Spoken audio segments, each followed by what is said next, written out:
Hello students, कैसे हैं आप सब। आप सभी का अपने YouTube channel as national institute में स्वागत है। आज मैं आप लोगों के साथ बात करूंगा साइंस में चैप्टर 2 जिसका नाम है एसिड्स बेस एंड साल्ट्स के बारे में। तो स्टूडेंट जिन्होंने अभी तक हमारे चैनल को सब्सक्राइब नहीं करा है, प्लीज़ चैनल को सब्सक्राइब करें और बेल आइकन नोटिफिकेशन को जरूर प्रेस करें। इससे पहले मैंने चैप्टर 1 कवर कर लिया है। अगर आप लोगों में से किसी ने भी चैप्टर 1 को वीडियो को नहीं देखा है तो प्लीज़ वीडियो के डिस्क्रिप्शन में जाके वीडियो का लिंक दिया गया है, वहाँ से आप चैप्टर 1 की वीडियो देख सकते हैं। और आज मैं आपके साथ बात करूँगा चैप्टर 2 जिसका नाम है एसिड्स बेस एंड सॉल्ट के बारे में, सबसे इम्पोर्टेंट चैप्टर एग्जाम के लिए। तो चलिए शुरू करते हैं अपने इस चैप्टर को जिसका नाम है एसिड्स बेस एंड सॉल्ट। तो चलिए स्टूडेंट, सबसे पहले हम आपको ये बताएंगे चैप्टर में, जैसे कि चैप्टर का नाम है एसिड्स बेस एंड साल्ट, कि आप एसिड और बेस की पहचान कैसे करेंगे। तो पढ़ते हैं जरा, कैसे करेंगे आप पहचान। The sour and bitter taste of food observed by people is due to acids and bases respectively. आप जो भोजन लेते हैं, जो खाना खाते हैं आप, उसमें दो तरीके के टेस्ट आपको आते हैं। सोर माने खट्टा, बीटर माने कड़वा। दो टेस्ट हैं, खट्टा और कड़वा। इन दोनों टेस्ट से ही पता लगता है कि आपके भोजन में एसिड है या बेस है। अगर टेस्ट जो है सोर है, खट्टा है, तो मीन्स एसिड है। अगर बीटर आता है टेस्ट यानी कड़वा, तो यानी कि बेस है। तो फिर आगे देखते हैं, इसमें कुछ और फैक्ट्स बता रहे हैं हम आपको। If someone in family it is suffering from the problem of acidity after over eating, अधिक भोजन करने के बाद या किसी भी समस्या के कारण आपको एसिडिटी की समस्या आ रही है, तो then it can take vinegar solution और baking soda solution for relief. तुरंत आराम के लिए आपको विनेगर सॉल्यूशन, जिसको हम हिंदी में सिरका के नाम से भी जानते हैं, या बेकिंग सोडा, लगभग सभी के पास किचन में मटेरियल या किचन इंग्रेडिएंट्स के रूप में अवेलेबल होता है। इसको आप ले सकते हैं, आपको तुरंत आराम मिल जाएगा। क्यों? क्योंकि जो हमारी एसिडिटी है, नाम से ही पता लग रहा है एसिड बन रहा है। और जो हम सॉल्यूशन के लिए मैंने आपको जो नुस्खे, जो टिप्स बताए हैं, विनेगर सॉल्यूशन और बेकिंग सोडा, ये आपके बेसिक नेचर के होते हैं। इस वजह से हमें तुरंत आराम मिल जाता है। तो स्टूडेंट, अब आगे बात करते हैं आप इस चैप्टर में। सबसे पहले हम इस चैप्टर को 3 पार्ट में डिवाइड करेंगे। पहला एसिड्स, दूसरा बेस एंड तीसरा सॉल्ट। तो पहले हम आज की क्लास में आपसे जो बात करने वाले हैं वो बात करने वाले हैं एसिड्स एंड बेसिस की। तो एसिड्स और बेस क्या होते हैं, इनको जानने से पहले अगर आपको कोई दो सब्सटेंस या दो केमिकल्स दे दिए जाएं और आपसे कहा जाए कि इन दो केमिकल्स को आप पता करके बताइए, या टेस्ट करके या चेक करके बताइए कि कौन सा केमिकल एसिड है और कौन सा केमिकल बेस। तो एक तरीका तो आप टेस्ट से चेक कर सकते हैं, कि जैसे मैंने अभी स्टार्टिंग में आपको बताया कि अगर खट्टा स्वाद आ रहा है, खट्टा टेस्ट आ रहा है, सोर टेस्ट आ रहा है, तो वो एसिड है। अगर बीटर आ रहा है यानी कड़वा टेस्ट आ रहा है, तो वो बेस है। पर कुछ केमिकल्स ऐसे होते हैं जिसको आप टेस्ट नहीं कर सकते, यानी कि वो जहरीले हैं या हमारे शरीर के लिए नुकसानदायक हैं, ठीक है, हार्मफुल हैं। तो उनको कैसे टेस्ट करेंगे? तो इनके 3 मेथड्स आपके सिलेबस में हैं। फर्स्ट है litmus paper, second is methyl orange और third is phenolphthalein. These are called as indicators for test acids and bases. ये तीनों मेथड्स इंडिकेटर्स के रूप में जाने जाते हैं एसिड्स और बेस को टेस्ट करने के लिए। तो अब बात करेंगे इन तीनों इंडिकेटर्स की डिटेल्स में। लिटमस पेपर के, जब लिटमस पेपर के द्वारा आप किसी भी केमिकल को या किसी भी सब्सटेंस को चेक करेंगे कि वो एसिड है या बेस, तो उसकी कुछ वहाँ पे चेंजेस मिलेंगे देखने को, जिससे आप पता लगा सकते हैं कि वो सब्सटेंस या केमिकल जो है एसिड है या बेस। तो देखते हैं लिटमस पेपर के केस में, when is acid turns blue litmus to red, यानी कि आप किसी भी सब्सटेंस को या केमिकल को टेस्ट कर रहे हैं कि वो एसिड है या बेस। तो अगर वो सब्सटेंस या वो केमिकल एसिड है, तो वो ब्लू लिटमस पेपर को रेड लिटमस पेपर में कन्वर्ट कर देता है, यानी कि जो ब्लू लिटमस पेपर है उसका कलर रेड हो जाता है, चेंज हो जाता है। अगर वो सब्सटेंस या वो केमिकल बेस है, तो रेड लिटमस पेपर का कलर चेंज होकर के ब्लू हो जाता है, जिससे कि आप पता लगा पाते हैं आसानी से कि कौन सा केमिकल एसिड है, कौन सा केमिकल बेस है।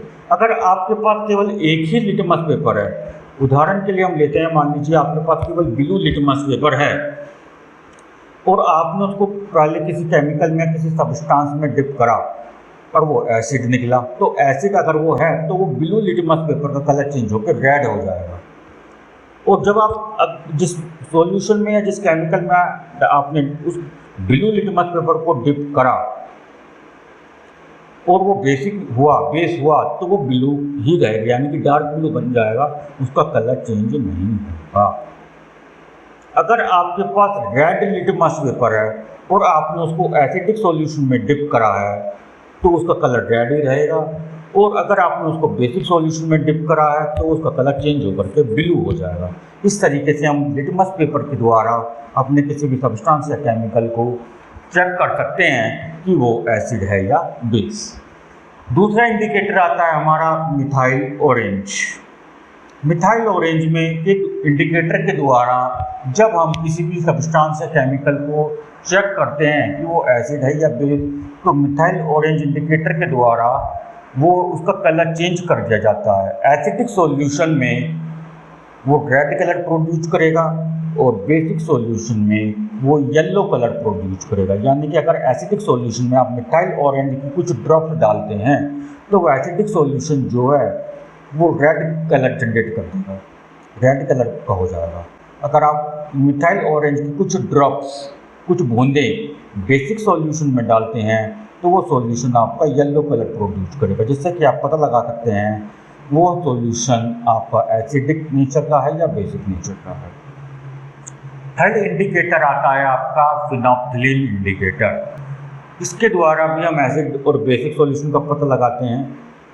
It is colourless in acidic solution. अगर एसिडिक सॉल्यूशन में आप फिनोप्थिलीन इंडिकेटर की कुछ ड्रॉप डालते हैं, कुछ बूंदे डालते हैं, तो उसका वो कलरलेस हो जाएगा, ये जैसे लाइक वाटर, पानी की तरह। पानी का कोई कलर नहीं होता, ट्रांसपेरेंट होता है। इसी तरीके से एसिडिक सॉल्यूशन में जब फिनोप्थिलीन इंडिकेटर की कुछ ड्रॉप्स डालेंगे, कुछ बूंदे डालेंगे, तो वो कलरलेस हो जाएगा। और अगर फिनोप्थिलीन इंडिकेटर की बूंदे, कुछ ड्रॉप्स को हम बेसिक सॉल्यूशन में डालते हैं तो वो पिंक कलर देता है हमें, जिससे हमें पता लग जाता है कि वो बेसिक सॉल्यूशन है। तो स्टूडेंट, एक हमारा स्पेशल इंडिकेटर भी होता है जिसका नाम है ओल्फैक्टरी इंडिकेटर। पहले तो इसका मीनिंग समझते हैं कि इसमें जो टर्म यूज की गई है या जो शब्द यूज किया गया है ओल्फैक्टरी, इसका मतलब क्या है। The term olfactory means relating to the sense of smell. Olfactory जो शब्द है यहाँ पे, उसका मतलब है स्मेल की सेंस से, यानी कि हमें कई बार किसी भी चीज़ की, खाने पीने की चीज़ों की स्मेल आती है तो वहाँ पे ओल्फैक्टरी इंडिकेटर की वजह से वो स्मेल आ रही है। तो those substances which smell changes in acidic और basic solution is called olfactory indicator. यानी कि वो सभी सब्सटेंसेस या वो सभी पदार्थ या वो सभी केमिकल जिनकी स्मेल से ही हम पता लगाते हैं कि वो सब्सटेंस या वो केमिकल या वो पदार्थ एसिडिक नेचर का है या बेसिक नेचर का है, उस इंडिकेटर को हम ओल्फैक्टरी इंडिकेटर कहते हैं। एग्जाम्पल ओनियन और vanilla, which are the two examples of olfactory indicator.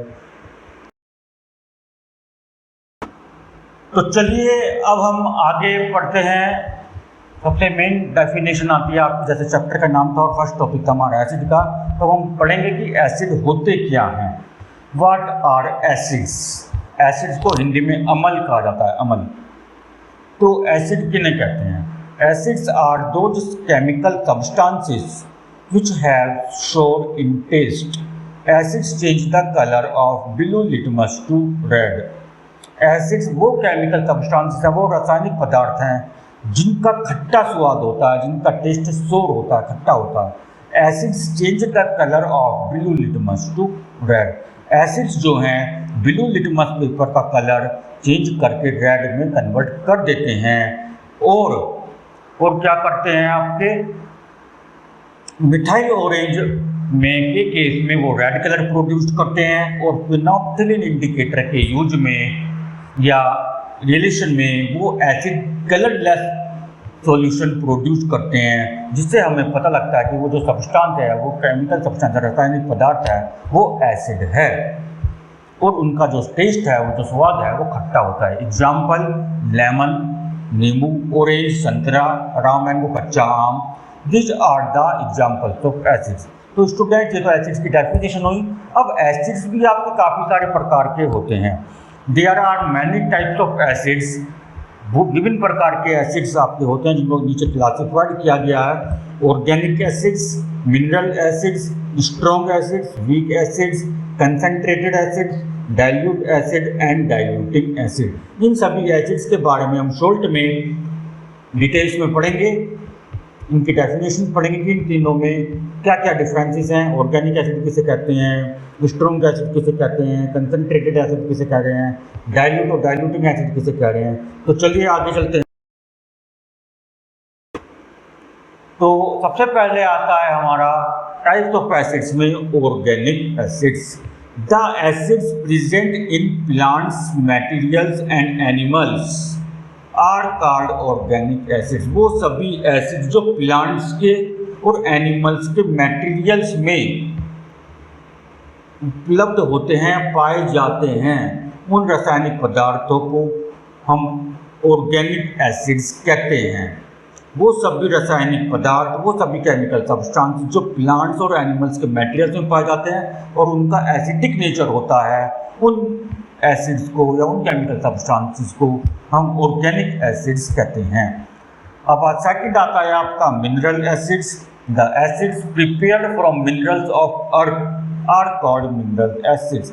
वो सभी एसिड्स, वो सभी अम्ल, वो सभी रासायनिक पदार्थ जो पृथ्वी से मिले हुए खनिज पदार्थों का यूज करके बनाए जाते हैं, उन सभी एसिड्स को मिनरल एसिड्स कहते हैं। Example hydrogen chloride, sulphuric acid, nitric acid are the examples of minerals acid because chlorine, sulphur and nitrate are the minerals which are obtained from the earth. ये सभी वो मिनरल्स हैं जो हमें पृथ्वी से खानों में खुदाई के दौरान प्राप्त किए जाते हैं। थर्ड आता है आपका स्ट्रॉन्ग एसिड। जैसे आपको यहाँ पे नाम से ही पता लग रहा है कि स्ट्रॉन्ग एसिड्स यानी कि बिल्कुल स्ट्रॉन्ग, कठोर। N acid which is completely ionised in water and produce large amount of hydrogen ions called strong acids. वो सभी एसिड, वो सभी अम्ल, जब वो सभी रासायनिक पदार्थ जो पूरी तरीके से पानी में आयोनाइज्ड हो जाते हैं यानी कि डिजोल्व हो जाते हैं, और डिजोल्व होने के बाद कुछ आयन्स प्रोड्यूस करते हैं, और वो आयन्स किस चीज़ के प्रोड्यूस कर रहे हैं, हाइड्रोजन आयन्स को प्रोड्यूस कर रहे हैं लार्ज अमाउंट में। तो उन एसिड्स को हम स्ट्रॉन्ग एसिड्स कहते हैं। जैसे hydrochloric acid, sulphuric acid, nitric acid. Hydrochloric acid को जो आप पानी में डिजोल्व करेंगे तो पूरी तरह डिजोल्व हो जाएगा, पर पानी में हाइड्रोजन आयन्स को प्रोड्यूस करेगा।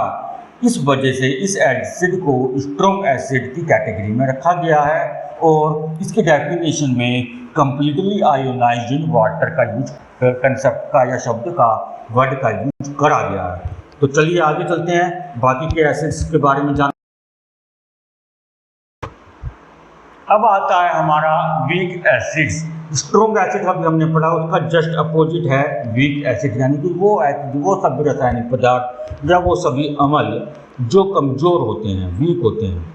N acid which is partially ionised in water and produce small amount of hydrogen ions called weak acids.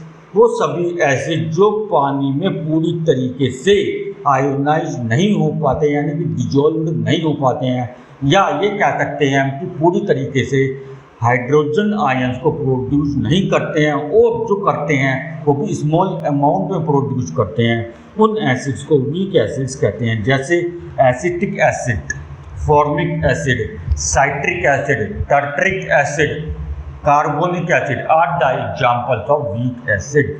मैंने नीचे एग्जाम्पल रिएक्शंस की फॉर्म में भी लिया आपको समझाने के लिए। CH3COOH इथेनोइक एसिड का केमिकल फॉर्मूला है ये। जब इथेनोइक एसिड को पानी में डिजोल्व करेंगे, जब पानी के साथ जब ये रिएक्शन करेगा तो इथेनोइड बना देगा CH3COO और हाइड्रोजन आयन पानी में प्रोड्यूस हो जाएंगे। पर यहाँ पे हाइड्रोजन आयंस की जो परसेंटेज होगी, जो मात्रा होगी, क्वांटिटी होगी, वो बहुत कम होगी as compare to the strong acid. तो these acids are called as weak acid. इसी वजह से इन एसिड्स को वीक एसिड्स कहा जाता है। आगे आता है आपका कंसंट्रेटेड एसिड। कंसंट्रेटेड एसिड वो एसिड्स होते हैं जिनमें मिनिमम पॉसिबल अमाउंट में वाटर पाया जाता है, यानी कि वो सभी एसिड जिनमें पानी की मात्रा बहुत कम होती है, उन एसिड्स को कंसंट्रेटेड एसिड कहा जाता है। Example hydrochloric acid. Hydrochloric acid HCl जो आपका है वो दोनों एसिड की कैटेगरीज में पाया जाता है, कंसंट्रेटेड एसिड में भी और डाइल्यूट एसिड्स में भी। कंसंट्रेटेड हाइड्रोक्लोरिक एसिड में पानी की मात्रा बहुत कम होती है, यानी कि एसिड जो है प्योरिटी फॉर्म में होता है, और डाइल्यूट एसिड में पानी की मात्रा ज़्यादा होती है, एसिड की मात्रा कम होती है। यहाँ पे एसिड की मात्रा ज़्यादा है, पानी की मात्रा कम है, इस वजह से इसको कंसंट्रेटेड एसिड का नाम दिया गया है। यही डेफिनेशन में लिखा हुआ है, those acids which contains minimum possible amount of water in it. वो सभी एसिड जिनमें पानी की मात्रा ना के बराबर होती है, यानी बहुत कम होती है, उन एसिड्स को कंसंट्रेटेड एसिड्स कहते हैं। अब आता है हमारा dilute acids. Dilute acids are those acids which contains maximum possible amount of water in it। Dilute acids वो एसिड्स होते हैं जिनमें पानी की मात्रा ज़्यादा अमाउंट में होती है, ज़्यादा मात्रा में होती है, पानी जो है बहुत ज़्यादा अमाउंट में होता है। Example diluted hydrochloric acid contains 3% acidic solution in water. Dilute hydrochloric acid जो है 3% एसिडिक सॉल्यूशन कंटेन करता है पानी, यानी कि हाइड्रोक्लोरिक एसिड जो जिसको डाइल्यूट हाइड्रोक्लोरिक एसिड जो है उसमें एसिड की मात्रा केवल 3% है, बाकी आपका पानी है। अब आती है बात डाइल्यूटिंग एसिड्स की। The dilution of concentrated acid should always be done by adding concentrated acid to water with stirring but not adding to water to the concentrated acid. इसमें कहा गया है आपसे कि डाइल्यूटिंग एसिड, किसी भी एसिड को अगर मुझे डाइल्यूट बनाना हो तो कैसे बनाएंगे। तो dilution of concentrated acid should always be done. किसी भी कंसंट्रेटेड एसिड को डाइल्यूट एसिड बनाने के लिए ये हमेशा करना चाहिए क्या, by adding concentrated acid to water. Concentrated acid को धीरे धीरे पानी में मिलाया जाना चाहिए, और उस जिसमें आप मिला रहे हैं बर्तन में, जिसमें पानी आपने ले रखा है और ऊपर से आप एसिड धीरे धीरे डाल रहे हैं पानी में, जिस बर्तन में एसिड आप डाल रहे हैं उसे धीरे धीरे स्टीयर करते रहें, यानी कि हिलाते रहें जिससे कि वो पानी के अंदर एसिड डिजोल्व होता रहे, परंतु not adding water to the concentrated. हमेशा कभी भी कंसंट्रेटेड एसिड के अंदर अलग से ऊपर से पानी नहीं मिलाना चाहिए। किसी भी एसिड कंसंट्रेटेड एसिड को डाइल्यूट बनाने के लिए पानी नहीं मिलाना चाहिए कंसंट्रेटेड एसिड में, बल्कि पानी के अंदर पानी में कंसंट्रेटेड एसिड को मिलाना चाहिए धीरे धीरे करके। तो ये जो सही तरीका है, इससे जो आपका एसिड है कंसंट्रेटेड एसिड जो है वो डाइल्यूट एसिड बन जाता है। अब एक क्वेश्चन यहाँ से एग्जाम में आपका पूछा जाता है, बहुत इंपॉर्टेंट क्वेश्चन है वो, कि what happens when water is added to concentrated acid. क्या होगा जब हम पानी में कंसंट्रेटेड एसिड को डालेंगे। When water is added to concentrated acid, आप ध्यान से सुनिए question. What happens when water is added to concentrated acid. क्या होगा जब पानी के वाटर इज एडेड, पानी ऐड किया जाएगा कंसंट्रेटेड एसिड में, यानी कंसंट्रेटेड एसिड आपने बीकर में ले रखा है, फ्लास्क में या टेस्ट ट्यूब में आपने ले रखा है, और उसमें ऊपर से आप पानी डाल रहे हैं, तो तब क्या होगा। क्वेश्चन ये है, तो इसका आंसर देखते हैं। The heat of acid changes the water into steam explosively which can splash the acid on our face and cause acid Burns. जब आप किसी भी कंसंट्रेटेड एसिड में ऊपर से पानी डालेंगे तो जो एसिड की जो हीट है वो पानी के साथ मिलकर के इतनी तेजी से स्टीम में कन्वर्ट होगी, इतनी तेजी के साथ और इतनी ज़्यादा एक्सप्लोसिव तरीके से, ब्लास्ट तरीके से स्टीम में वहाँ पे कन्वर्ट होगी कि हीट तो वहाँ पे सराउंडिंग में रिलीज होगी बहुत तेजी के साथ, और ब्लास्ट भी होगा, यानी कि जिस बर्तन में आपका एसिड है वो जो बर्तन है बीकर है टेस्ट को वो भी स्प्लैश हो सकता है और एसिड जो है छलक के आपके फेस पर भी आ सकता है, जिसकी वजह से आपको एसिड बर्न का सामना करना पड़ सकता है। तो स्टूडेंट्स, अभी हमने आपसे बात करी कि एसिड्स क्या होते हैं, एसिड्स कितने प्रकार के होते हैं, एसिड्स को डाइल्यूट, कंसनट्रेटेड एसिड को अगर डाइल्यूट एसिड में कन्वर्ट करना तो कैसे करेंगे। तो इसी के साथ अब हम बात करेंगे आपसे प्रॉपर्टीज ऑफ एसिड्स, एसिड्स की क्या क्या प्रॉपर्टीज होती हैं। फर्स्ट है एसिड्स हैव सोर इन टेस्ट, एसिड जो है टेस्ट में खट्टे होते हैं। Acid turns blue litmus to red, acid जो हैं ब्लू लिटमस पेपर को रेड कलर में कन्वर्ट कर देते हैं। Acid solution conducts electricity, acid solution जो है यानी कि अगर किसी पानी में अगर आपने एसिड को डिजोल्व कर रखा है, एसिडिक सब्सटेंस को डिजोल्व कर रखा है तो वो सॉल्यूशन जो है इलेक्ट्रिसिटी प्रोड्यूस कर सकता है। और फोर्थ पॉइंट आता है, फोर्थ प्रॉपर्टी आती है acid reacts with metal to form salt and hydrogen gas, acid जब मेटल्स के साथ रिएक्ट करते हैं तो सॉल्ट प्रोड्यूस करते हैं और हाइड्रोजन गैस को रिलीज करते हैं। तो चलिए आगे चलते हैं। अब आता है आपका न्यूट्रलाइजेशन रिएक्शन, बहुत इंपॉर्टेंट है, एग्जाम में बहुत पूछा जाता है, व्हाट इज न्यूट्रलाइजेशन रिएक्शन। तो देखते हैं क्या डेफिनेशन है इसकी। The reaction between an acid and a base to form salt and water is called neutralisation reaction. एक एसिड और एक बेस के बीच में जो रिएक्शन करी जाती है, जब एक एसिड और एक बेस मिलकर के सॉल्ट और वाटर बनाते हैं, उस रिएक्शन को न्यूट्रलाइजेशन रिएक्शन कहते हैं, क्योंकि एसिड खट्टे हैं, बेस कड़वे हैं। एसिड जो हैं अपोजिट हैं बेस के, या आप ये कह दीजिए कि बेस जो हैं अपोजिट हैं एसिड के, दोनों एक दूसरे के अपोजिट है। तो जब एसिड और एक एसिडिक सब्सटेंस और एक बेसिक सब्सटेंस रिएक्शन करते हैं तो सॉल्ट प्रोड्यूस होता है और वाटर प्रोड्यूस होता है, तो इस रिएक्शन को हम न्यूट्रलाइजेशन रिएक्शन कहते हैं। Example NaOH sodium hydroxide plus hydrogen chloride HCl। NaOH जो सोडियम हाइड्रोक्साइड है ये बेसिक है और HCl है एसिड। जब ये दोनों ने रिएक्ट करा तो आपका साल्ट बना NaCl sodium chloride, common salt जिसको हम बोलते हैं, जो घरों में खाना बनाने के लिए यूज करा जाता है, और H2O वाटर प्रोड्यूस हुआ। तो चलिए आगे चलते हैं। अब एक बहुत छोटा सा ही कंसेप्ट है आप लोगों के लिए कि acids on the basis of hydrogen ions, कि अभी हमने थोड़ी देर पहले पढ़ा कि एसिड्स जो हैं पानी में डिजोल्व होने के बाद या आयोनाइज्ड होने के बाद हाइड्रोजन आयंस को प्रोड्यूस करते हैं। तो किस तरीके से प्रोड्यूस करते हैं, क्या कंसेप्ट वहाँ पे होता है, इसके बारे में थोड़ा जानते हैं।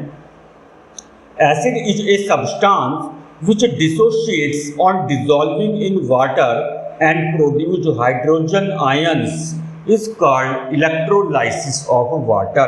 एसिड एक वो सब्सटेंस होते हैं, वो सभी रासायनिक पदार्थ होते हैं जो पानी में डिजोल्व होने के बाद हाइड्रोजन आयंस को प्रोड्यूस करते हैं, और इस कंसेप्ट को, इस प्रक्रिया को हम इलेक्ट्रोलाइसिस ऑफ वाटर के नाम से भी जानते हैं। ये जो प्रक्रिया है, जो प्रोसेस है, केमिकल प्रोसेस है, इस कॉल्ड इलेक्ट्रोलाइसिस ऑफ वाटर, यानी कि पानी का इलेक्ट्रोलाइसिस यहाँ पे हो रहा है। पानी के अंदर जब हम इलेक्ट्रिसिटी पास कर देते हैं यानी करंट पास कर देते हैं तो उस कंसेप्ट को हम इलेक्ट्रोलाइसिस ऑफ वाटर कहते हैं। एग्जाम्पल के लिए यहाँ पर हाइड्रोजन क्लोराइड है, HCl है। जब इस हाइड्रोजन क्लोराइड HCl एक एसिड है, ये जब इसको पानी में डाला जाएगा तो पानी में बहुत लार्ज अमाउंट में हाइड्रोजन आयंस को प्रोड्यूस करेगा, और जब प्रोड्यूस करेगा हाइड्रोजन आयंस को तो वहाँ पर पानी का इलेक्ट्रोलाइसिस हो जाएगा। और जब पानी का इलेक्ट्रोलाइसिस हो जाएगा तो आप सभी जानते हैं इलेक्ट्रिसिटी जनरेट होगी। इलेक्ट्रिसिटी जनरेट होगी तो वहाँ पे दो टर्मिनल्स होते हैं बैटरी के, एक कैथोड और एक एनोड, ठीक है, जहाँ पे इलेक्ट्रिसिटी आपकी कलेक्ट होगी। तो उन कैथोड और एनोड पर आपकी ये जो हाइड्रोजन क्लोराइड आपका एसिड था ये डिकम्पोज होकर टूट करके कैथोड और एनोड पर कलेक्ट हो जाएगा हाइड्रोजन अलग और क्लोराइड यानी कि क्लोरीन गैस अलग हो जाएगी। एक सब्सटेंस आपको हाइड्रोजन अलग टर्मिनल पर मिलेगा, एक क्लोरीन जो अलग टर्मिनल पर मिलेगा। This is the concept of electrolysis of water, but it occurs only when an acidic substance dissociates or ionized completely in water and produce hydrogen ions in large amount। ये process केवल जब भी होता है जब कोई भी एसिडिक सब्सटेंस पानी में पूरी तरीके से आयोनाइज हो जाए या डिजोल्व हो जाए और पानी में लार्ज अमाउंट में हाइड्रोजन आयंस को प्रोड्यूस करे। चलिए आगे चलते हैं। हम हमारा लास्ट टॉपिक आता है एसिड के लिए, यूजेज ऑफ एसिड। अब हमने एसिड्स के बारे में इतनी जानकारी प्राप्त करी तो अब हमें यह भी पता होना चाहिए ना कि एसिड्स का यूज क्या है। Sulphuric acid is used in manufacture of fertilisers, खाद बनाने के लिए। फर्टिलाइजर्स का मतलब होता है खाद बनाने के लिए, जो खेतों में क्रॉप्स को उगाने के लिए, क्रॉप की ग्रोथ के लिए यूज करी जाती है। तो उसको बनाने के लिए, मैन्युफैक्चर करने के लिए सल्फ्यूरिक एसिड का प्रयोग किया जाता है। सेकेंड है nitric acid. Nitric acid is used for making fertilisers explosive such as TNT।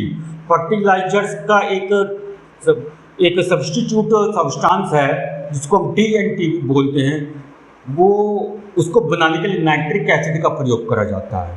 Hydrochloric acid is use for removing oxide film from steel objects. Steel के जो घरों में बर्तन होते हैं उनके ऊपर क्या है, ऑक्साइड्स की लेयर जम जाती है, उसको रिमूव करने के लिए हाइड्रोक्लोरिक एसिड का इस्तेमाल करा जाता है। ठीक है, ये सब भी जो एसिड्स के यूजेस मैंने बताए ये इंडस्ट्रियल लेवल पर यूज होते हैं, घरों में डोमेस्टिक लेवल पर या प्रैक्टिकल लेवल पर, स्मॉल लेवल पर यूज नहीं किए जाते हैं। चलिए, अब जिस तरीके से हमने बात करी एसिड की, इसी तरीके से अब हम बात करेंगे बेस के लिए। बेस क्या होते हैं? Those chemical substances which have bitter in taste, वो सभी केमिकल पदार्थ, वो सभी रासायनिक पदार्थ जिनका स्वाद कड़वा होता है। Base change the colour of red litmus to blue. Base जो हैं रेड लिटमस पेपर का कलर चेंज करके ब्लू कर देते हैं। Example caustic soda, lime water and washing soda, ये सभी आपके एग्जाम्पल्स हैं बेस के। कास्टिक सोडा, लाइम वाटर यानी कि चूने का पानी, और वॉशिंग सोडा यानी कि सर्फ जो होता है, जब वो तो पानी में घोल देते हैं कपड़े धोते समय हम, तो जो सॉल्यूशन बनता है वो बेसिक सॉल्यूशन बनता है। जैसे एसिड के हमने कुछ टाइप्स पढ़े थे, इसी तरीके से बेस के भी हमारे 3 टाइप्स के होते हैं। First strong base, second weak base and third is alkalis. आगे पढ़ते हैं इन तीनों बेस टाइप्स के बारे में, क्या क्या इनमें डिफरेंसेस हैं। तो सबसे पहले आता है हमारा strong base. A base which is completely ionised in water and produce large amount of hydroxide ions is called strong base. तो स्टूडेंट्स, आपको यहाँ पे बिल्कुल भी कंफ्यूजन होने की जरूरत नहीं है। जैसे आपने स्ट्रॉन्ग एसिड पढ़ा था, जस्ट अपोजिट यहाँ पे स्ट्रॉन्ग बेस है, वही काम हो रहा है। Base which is completely ionised in water, वो बेस जो पूरी तरीके से वाटर में, पानी के अंदर आयोनाइज हो जाते हैं और लार्ज अमाउंट में हाइड्रोक्साइड आयंस को प्रोड्यूस करते हैं, उन बेस को स्ट्रॉन्ग बेस कहा जाता है। एसिड में केवल हाइड्रोजन आयंस प्रोड्यूस हो रहे थे और बेस में हाइड्रोक्साइड आयंस प्रोड्यूस हो रहे हैं। तो यानी कि एक चीज़ तो यहाँ पे कंफर्म हो गई है मुझे कि एसिड्स जो हैं जब पानी में डिजोल्व होते हैं या आयोनाइज होते हैं वो हाइड्रोजन आयंस को प्रोड्यूस करते हैं, और जब बेस आयोनाइज होते हैं या डिजोल्व होते हैं पानी में तो हाइड्रोक्साइड आयंस को प्रोड्यूस करते हैं। तो स्ट्रॉन्ग बेस वो बेस हो गए जो लार्ज अमाउंट में हाइड्रोक्साइड आयंस को पानी में प्रोड्यूस कर रहे हैं। इसी तरीके से आपका वीक बेस आ जाता है। वो सभी केमिकल सब्सटेंसेस या वो सभी बेस जो पानी में पार्शियली तरीके से तो आयनाइज होते हैं, डिजोल्व होते हैं और स्मॉल अमाउंट में हाइड्रोक्साइड आयंस को प्रोड्यूस करते हैं, उन सभी बेसिक सब्सटेंसेस को हम जो हैं वीक बेस कहते हैं। उसके बाद थर्ड टाइप आपका आता है alkalis. A base which is soluble in water are called alkali. वो बेस जो पानी में पूरी तरीके से सॉल्यूबल हैं, घुल जाते हैं, उनको हम एल्केलाई बोलते हैं। जैसे कि सोडियम हाइड्रोक्साइड, जिसका केमिकल फॉर्मूला है NaOH, potassium hydroxide KOH। These are the examples of alkali because these basic substances are soluble in water। तो जिस तरीके से स्टूडेंट्स आपने एसिड्स के बारे में पढ़ा on the terms of hydrogen ion, इसी तरीके से हम बेस के बारे में पढ़ेंगे on the terms of hydroxide ions. Base is a substance which dissolved in water to produce hydroxide ions in a solution. किसी भी सॉल्यूशन में हाइड्रोक्साइड आयंस को जब प्रोड्यूस किया जाता है पानी के अंदर, तो जिन सब्सटेंसेस के द्वारा प्रोड्यूस किया जाता है या जिन केमिकल्स के द्वारा प्रोड्यूस किया जा रहा है, उन सब्सटेंसेस को या उन केमिकल्स को बेसिक नेचर कहा जाता है, यानी कि वो सब्सटेंसेस है वो केमिकल्स में बेस कहलाते हैं। एग्जाम्पल सोडियम हाइड्रोक्साइड NaOH जब पानी में डिसॉल्यूबल हो जाता है तो सोडियम और हाइड्रोक्साइड, सोडियम अलग हो जाता है और हाइड्रोक्साइड आयंस को प्रोड्यूस करता है पानी के अंदर। तो चलिए आगे चलते हैं। अब आता है हमारा प्रॉपर्टीज ऑफ बेस। जिस तरीके से हमने एसिड की प्रॉपर्टीज पढ़ी थी, इसी तरीके से हम बेस की प्रॉपर्टीज पढ़ेंगे। Base are bitter in taste. Base का जो टेस्ट है वो कड़वा होता है। Base are soapy in touch. अगर किसी भी बेसिक सब्सटेंसेस को आप टच करेंगे तो आपको सॉफ्टी लगेंगे, यानी कि मुलायम लगेंगे, सॉफ्टी लगेंगे। जैसे आप किसी डिटर्जेंट पाउडर को या डिटर्जेंट केक को आप टच करके देख सकते हैं ऑब्जर्व करने के लिए। Base turns red litmus to blue. Base जो है रेड लिटमस पेपर को ब्लू लिटमस पेपर में कन्वर्ट कर देते हैं। Base conducts electricity. जब बेस जो है पानी में डिजोल्व हो जाते हैं, पूरी तरीके से डिसोशिएट हो जाते हैं और हाइड्रोक्साइड आयंस को प्रोड्यूस करते हैं, तो उस समय एसिड्स की तरह बेसिक सब्सटेंसेस भी इलेक्ट्रिसिटी जनरेट करते हैं, यानी कि बेसिक सॉल्यूशन में भी इलेक्ट्रोलाइसिस ऑफ वाटर का कंसेप्ट होता है। अब हम बात करेंगे यूजेज ऑफ बेस। बेस के क्या क्या यूजेज हैं। फर्स्ट आता है sodium hydroxide is used in manufacture of shop. साबुन को बनाने के लिए सोडियम हाइड्रोक्साइड का इस्तेमाल करा जाता है। कैल्शियम सेकंड आता है calcium hydroxide is used in manufacture of bleaching powder. Bleaching powder को बनाने के लिए कैल्शियम हाइड्रोक्साइड का प्रयोग किया जाता है। तो आप ये सोच रहे होंगे कि ब्लीचिंग पाउडर किसे कहते हैं। ब्लीचिंग पाउडर देखो जो सैलून्स के द्वारा या ब्यूटी पार्लर्स के द्वारा यूज किया जाता है हमारे फेस को क्लीन करने के लिए। ठीक है। थर्ड आता है magnesium hydroxide is used as an antacid to neutralise excess acid in stomach. जब हमारे पेट में ज़्यादा एसिड बन जाता है, जिसको हम कहते हैं कि तेजाब बन रहा है, उसको न्यूट्रलाइज करने के लिए, उसको ख़त्म करने के लिए, उस समस्या से छुटकारा पाने के लिए, आराम पाने के लिए हमको क्या लेते हैं, टैबलेट्स लेते हैं जो एंटासिड्स कहलाती हैं। उन टैबलेट्स को हम एंटासिड कहते हैं क्योंकि उनके अंदर लार्ज अमाउंट में बेसिक सब्सटेंसेस होते हैं, और वो बेसिक सब्सटेंस कौन सा होता है, मैग्नीशियम हाइड्रोक्साइड, जो एंटासिड एजेंट के रूप में कार्य करता है। वो आपके पेट में जा करके आपके जो अंदर स्टमक में एसिड बन रहा है, तेजाब बन रहा है या गैस बन रही है, उसको ख़त्म कर देता है और हमें आराम मिल जाता है। फोर्थ पॉइंट है sodium carbonate is used as washing soda. Washing soda यानी कि डिटर्जेंट पाउडर को बनाने के लिए सोडियम कार्बोनेट का प्रयोग किया जाता है। और sodium carbonate is also used to remove hardness of water. जो पानी हार्ड होता है, हार्ड वाटर को सॉफ्ट वाटर में कन्वर्ट करने के लिए भी सोडियम कार्बोनेट बेसिक सब्सटेंस का प्रयोग किया जाता है। तो स्टूडेंट्स, आपको ये हमारी आज की क्लास कैसे लगी, प्लीज़ कमेंट बॉक्स में जाकर कमेंट करके ज़रूर बताएं। और हाँ, यदि आपको हमारी वीडियो पसंद आई तो प्लीज़ चैनल को सब्सक्राइब करें, लाइक करें और अपने दोस्तों के साथ शेयर करें, जिससे आपके साथ साथ आपके दोस्त भी आप पेपर के लिए प्रिपरेशन कर सकें और अच्छे नंबर ला सकें। और यदि आपने हमारे YouTube चैनल के बेल आइकन नोटिफिकेशन को प्रेस नहीं करा तो प्लीज़ बेल आइकन नोटिफिकेशन को प्रेस करें, जिससे आपको आने वाली हमारी हर एक वीडियो समय पर और सबसे पहले मिल सके। जय हिंद, जय भारत। हम बने रहिए हमारे वीडियो के साथ और मिलते हैं जल्दी acids base and salt chapter के pH स्केल और साल्ट वाले टॉपिक के साथ। Thank you.